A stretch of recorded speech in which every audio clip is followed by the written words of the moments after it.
Good morning, everybody. Good morning. So we had a lot of conversation about how we wanted to start this year, talking about the energy, the spirit, the making the connections both to the past and today. So we thought that was the way to go. What do you think?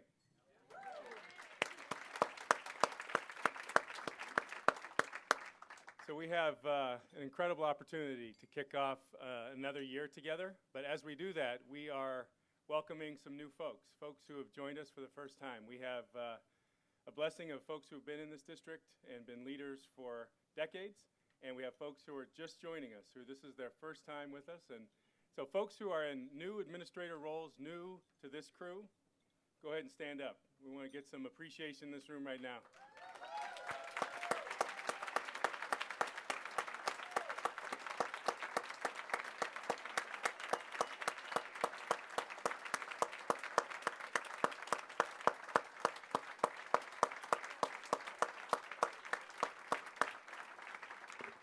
So as we, today at lunchtime, we're going to have those folks sitting together, and we're going to have a chance to welcome them, make connections, but really offering a kind welcome, friendly handshake, and also offering, coaching and connections over time. That's going to be important. We are a crew that is, I think, getting clear about what we're trying to accomplish. We're talking about creating the conditions in Oakland for all of our children, for all of our families, for everybody to do better and be in better relationships. So I am really proud to be entering my fourth year with you. And this is, I think, that moment where we kind of dig in. We're going to make some pretty amazing gains this year. I think that the opportunity to reflect on last year and where we've been. So what we're going to do is kind of move through. I got about 10 slides. It'll be pretty quick. And then I get the chance to introduce somebody who's been already really important and a powerful mentor and coach, somebody who's a national leader is going to talk to us.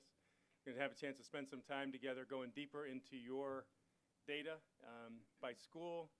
Chance tomorrow morning to kind of come back together, talk about what professional culture and professional learning is, and really spend time deepening both building our capacity, talking about climate, culture, and really thinking together about what it's going to take to build a system where every child in Oakland is well served, and we start to have the impact that we all know we should and could have. So with that, just a little reminder about where we've been, which is kind of setting the tone for a district that is putting front and center that our young people should be socially, emotionally, and physically well, that we've said explicitly that our charge as educators is to pay deep attention to the whole child, and that we know for a fact that our young people need quality content, and that we have to create opportunity structures for them to do that. That there are, in fact, barriers to opportunity that exist, but we have to be really intentional. So with this kind of framework, that's how we have all those conversations. The content in the middle has been driving the work in Oakland. We had a chance to really look deeply at what you accomplished last year. You are remarkable leaders. You have created the conditions inside of schools where our literacy rates move. Now, everybody knows, you may or may not know this actually, if you're just getting back, that the California Standards Test, our testing window for getting those results has been pushed back. There were some issues at the state level, so we actually don't have the standardized test results. We have a lot of other data, and we have, as you know, pretty extraordinary research and assessment data department. A little shout out for them.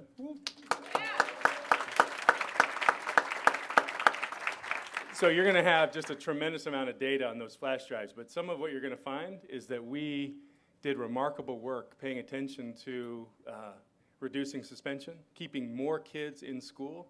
You did remarkable work. You also did great work diminishing disproportionality. We have a focus on eliminating the disproportionate suspension for certain students, primarily African-American students, African-American male students, suspended and pushed out of class at a disproportionate a rate greater than the percentage they are in the population. You made a difference in that, making connections in terms of restorative justice, community healing. There's so much that you've done well. The content work, the work on the Common Core, you're leading the state of California. The work in mathematics, we are among the leaders in California already designing Common Core content. You guys are extraordinary. So we start already celebrating what you did and have been doing. Many of you have been doing it all summer. leading the work, working with teachers. But really diving into this year, using this as our framework, we're going to be focused really deeply on content, right? So the Common Core, really looking at the new science standards, looking deeply at English language arts, mathematics. But so everybody in this room knows, the Scholastic Reading Inventory, SRI. So we did a pretty good job last year. It was the first year we implemented it. But I am fully committed to us doing SRI across the board. We have to know where our kids are. It's an objective, Lexiled standard. And we can actually say what our kids need and what we can do to move resources to help kids move. Having our young people literate is the most important gatekeeping strategy we have.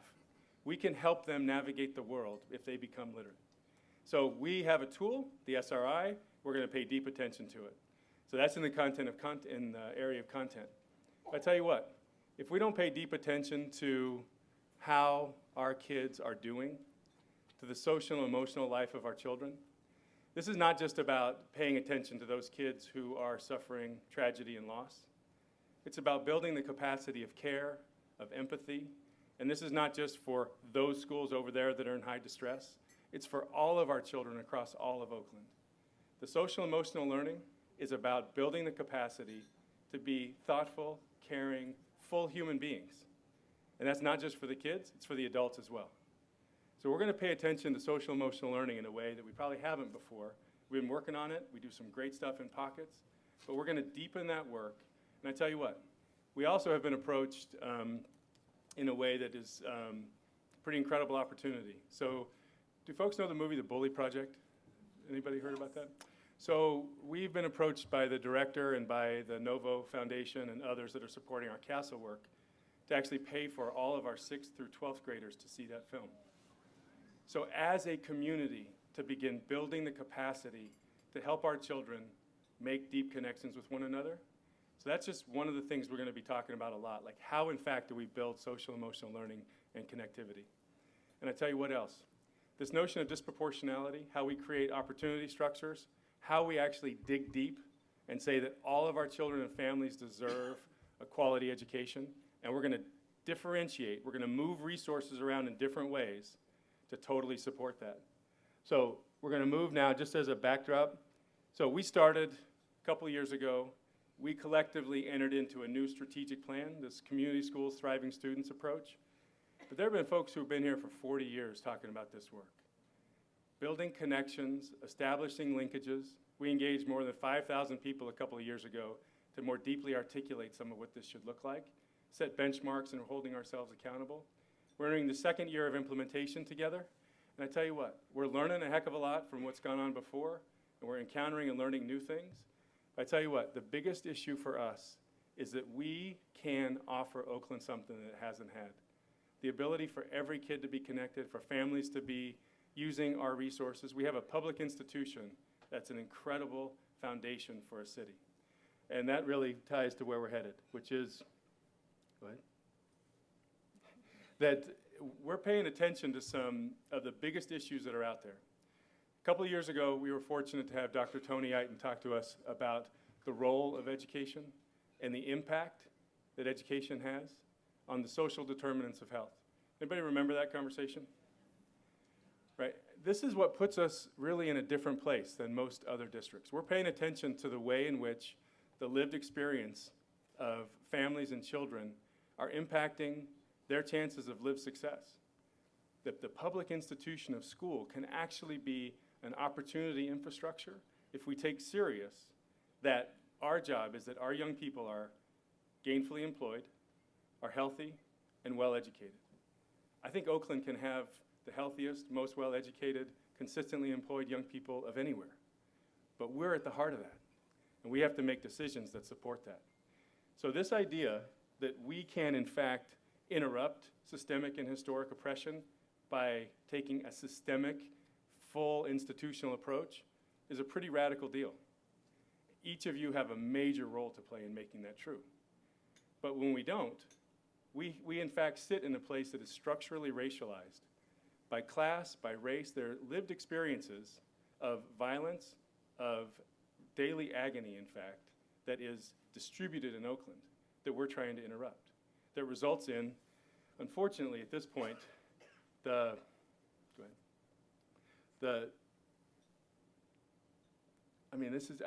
don't get over this information. And some people, it's like, you keep talking about it. But I tell you what, the outcomes in Oakland are now predictable. And if we don't behave in different ways and take a systemic and institutional approach to changing these outcomes, they will remain the same. So we're using our data, we're trying to get smart and trying to build relationship to end this, to make it not predictable. And right now, we have, I think, some of the best educators in the country in this room, some of the best leaders, people who have extraordinary capacity, heart, and have made a commitment to children to change these outcomes. And so to do that, we have to engage in some different work, which, go ahead, is to move a system that was essentially about a system of schools. And this is that transition, folks. So there's been a time and a way in which people in this room have taken deep responsibility for children, staff, everything that you can control that you're right next to. And I deeply appreciate and respect that. But here's the hard part. That's completely insufficient. Because as you do that, there will be times when A, you don't have enough to meet the needs for your kids, but also there's a competition for resources, and you might do it great over here, but it's not happening very well over here. We have to establish a set standard of quality and aspire to have quality in every neighborhood to in fact be an incredible school system where we can say, we can distribute resources and common expectations, that what we're doing is holding all of our children in the care and concern of an entire institution. Now, that's a radical departure. Anybody read the New York Times Magazine about the last bastion of radical, it was just in a couple weeks ago about Oakland? So there's a history here, a pretty anti-institutional history, and I tell you what, we are taking on the belief that by creating an equity-centered organization that is consistently thinking about targeting its resources against a universal outcome and holding an aspirational frame all the time about healing and transformation, we think we can reinvent a public system that's about the health and well-being of a city. That's our job. That's the charge you take on. That's your leadership in schools. That's what you're trying to build in and with your teachers. So as we go forward, it is, in fact, this notion of the whole that we are going to be holding this year in a way that I probably haven't been as explicit about in the time I've been here with you. But essentially, folks, there are ways in which we have been fighting so hard for our kids that we in fact fight each other. And so, figuring out how to learn and be with one another in this year in service of all of Oakland and all of Oakland's kids is part of our work. And so, I'm going to ask you, we're going to have two opportunities to kind of engage one another. I'm going to ask you to turn to one of your table partners, and I got a little prompt. Somewhere. Here we go. And this is really, we're just kind of getting you going, just to think out loud. There's no right answer to this. And we're going to take about 2 minutes apiece. Each person, make sure you get a chance to share your idea and listen to the other person, so about 4 minutes total. What would be more possible for OUSD students if we operated more like a school system? What would be more possible for OUSD students if we operated more like a school system? So just turn to a partner, a little dialogue, get going, say hi to each other. Go ahead. So there's so much energy in this room about what's possible for kids, and the energy that each of you are bringing is so important. And I tell you what, we have an opportunity, I think, to begin to reshape an institution. And I do deeply believe that if we do not change our institutions, if we don't take serious the work of changing the system, that the system begins to shape our own understanding and expectations of children. So why all this focus on system is to say that we have to shape it around our desire for children to be successful. We have to reshape institutions around our positive intentions for children. We have to reshape in the face of extraordinary data. Now, I will tell you, this organization has been so focused on putting data in front of people and democratizing data. We're doing it for a purpose. The purpose of democratizing data is so people can understand, see, begin to talk about the patterns that exist, and to take intentional action to interrupt those patterns. If you don't have the data, then you're making good guesses. You're trying really hard. So part of the data, and really using data relentlessly, is part of the discipline of working for equity. It's a daily activity. It's looking at the trends, it's looking at the direction, it's working hard. And I tell you what, we're reshaping an institution around the value of children, around what we need to do for and with our kids. So I tell you, I believe, quite frankly, and that's why this next slide is a big title, so we can just go to it. This notion of professional capital.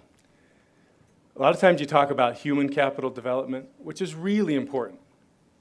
Okay, building human capital is really super important. However, it too is inadequate.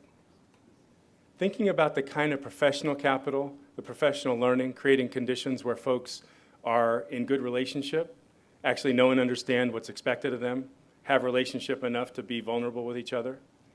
When you walk into, I don't know in your experience, if you've joined teams or staffs, when you walk into a place that you feel welcome, that you're connected, that folks are telling you exactly what they need from you, you're able to ask good questions, you get good feedback. In those places, I've gotten better faster. When I go into a place that's not very healthy, that immediately I'm on edge, I don't know who's working for or against me, what the real core purpose or mission of this place is, I find myself shutting down. I find pretense increasing. I find that I'm at really a disadvantage to be my best self. So how are we actually creating professional capital in our system? How are we creating places and spaces where people are learning authentically together? How are we as leaders being genuine about what we know and don't know? And how is that genuine moment of sharing actually expected as different than a surprise? So how we actually build professional capital and professional learning is going to be part of the work we do this year. You know, we had so many powerful experiences this summer. We had between probably about 6,500 kids in summer learning opportunities. So all of you that had anything to do with that, I mean, the kind of feedback, the kind of folks who are working with you, I mean, we're rolling into the year. We've been building on that. Many of our schools, I mean, many of you know this. You're working longer. You have communities that are gathering. You're doing data nights. You're doing accountability reviews. You've opened up the data and built community around professional learning, and you have professional capital. You're starting to spend that in service of children and creating healthy communities. I just happen to believe that schools are the heart of health. That in fact, inside of schools, the structured conditions for learning, talking, being are uncommon in any other place. There's no other place where we can be in relationship as adults in service of children and community that has such an upward and positive effect in the city. There's no other place like it. So how we actually are a professional learning community is not just some random new shtick. It's real work that's really hard. And places that do it well make a major difference. I'll tell you what, how do you actually become an Oakland unified school district that puts professional learning and professional capital at the center? That's my aspiration. It's really hard work. We're really not there yet. But I tell you what, the kind of collaborative learning, the work that's happened on the Common Core already, teachers coming together, the kind of PD around balanced literacy, the opportunities. I mean, just as a stark contrast, the kind of conversations I had this summer with folks who experienced the rollout of Open Court and who experienced the rollout of balanced literacy, just describing to me how different that's felt. There are lots of folks in this room who just shut down with some of the earlier mentioned. Sorry, I thought it would be a good example, but I tell you what, we have a way of engaging. So there are tools. There are tools that we're building, but I tell you what, if we don't actually have relationship and come to know and understand each other, it won't matter how many tools we've got. So this notion of the social emotional learning is not just for the kids. It's at the heart of the Common Core. As kids are they're going to have to wrestle, and they're going to have to struggle with ideas.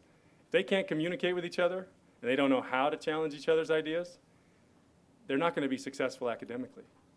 But I tell you what, as educators, if we don't learn how to struggle and wrestle and challenge each other respectfully, we're not going to serve our kids. So this notion of professional capital and how we learn and grow together, Mark Johnson's going to talk a lot about it tomorrow. But I tell you what, we've got to hold that. And as we engage this data this afternoon, be thinking about what you're going to need to support your staff to think deeply about the data, but also to continue to build a culture of care and concern, a climate that actually values each other. This is, in fact, where we're headed. But I tell you what, we got a culture that may not necessarily hold that as what this organization could ever be. So if you're starting with a negative prime, if you're saying there's no possible way, you make it far less likely that it ever will be possible. If you start from a place of saying it's not possible, you make it less likely that it will be possible.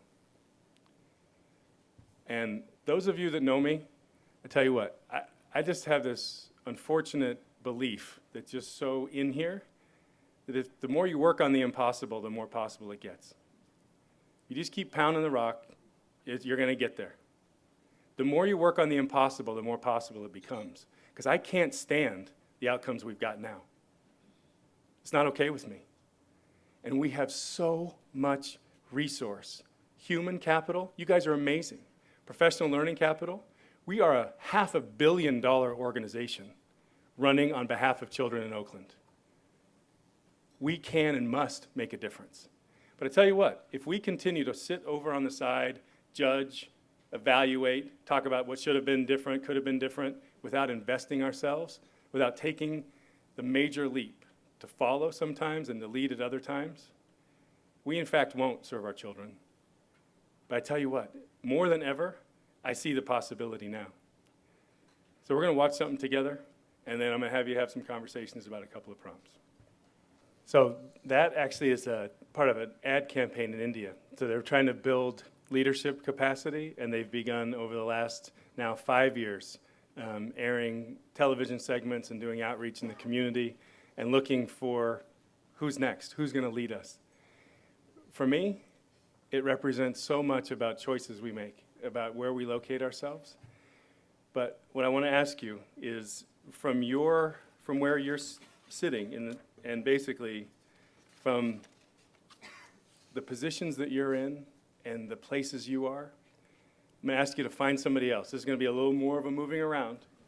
Get up from your seat and find somebody. It doesn't have to be that far, maybe next table over even. But we're going to take about 5 minutes, and it's going to be this question. What connections can you make between this video and our work together in OUSD? What connections can you make between this video and our work together in OUSD? Just move quick. It doesn't have to be like try to find an old friend. Just find somebody. All right, so I tell you what, we are, I think, in such an incredible time. We have put so much in motion. There have been just so many positives. But I tell you what, we still got some stuff in the way.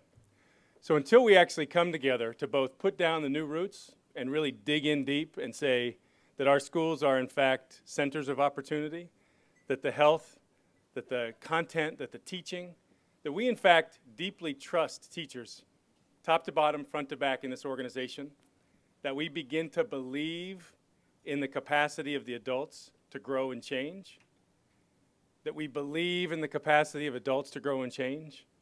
It's pretty easy when we talk about kids. We've got some cultural work to do in this organization to believe that folks can get better. And I tell you what, I hold a developmental frame. This is a place that we are going to develop extraordinary capacity to serve children and to make Oakland healthier and better.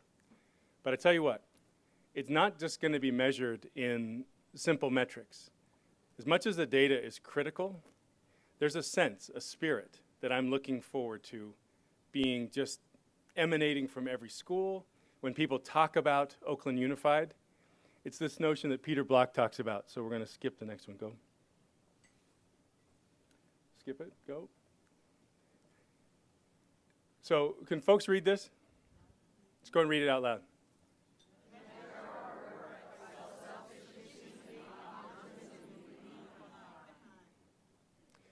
So there's something about that every extraordinary teacher holds. that young people coming to know that the people that you've led are able to do things after you're gone is not just about you being there. It's about this entire system helping Oakland be better and healthier. That in fact we have the healthiest, most well-educated, gainfully employed children of any city in California. This is the place, and you're the people. You're the leaders. You're creating these conditions. And I want you to hold this notion more strongly. Many of you have been champions, and I've learned it from so many of you. We've got to be increasing the self-sufficiency and optimism in this place. And I tell you what, I believe we can do it. We've done so much of it already. Folks in this room I have so much respect for. And I tell you what, we have a person who's going to talk to us right now about not just the ideas, but the actions, about making these choices. And what we're doing it in the face of, there's not some static notion of racism, oppression. It's a fluid thing. It's a political act. We have to be smart, we have to be engaged, and we have to take responsibility for making choices and taking action every day. So as we go into this year, I can't tell you how fired up I am. There's no place I'd rather be. We're standing against some really powerful opposition to interrupt some long-standing patterns. So together, we will, and together we'll accomplish these things. So before I welcome John Powell, I just want to say thank you. I appreciate you, and I'm looking so forward to this year. Thank you very much.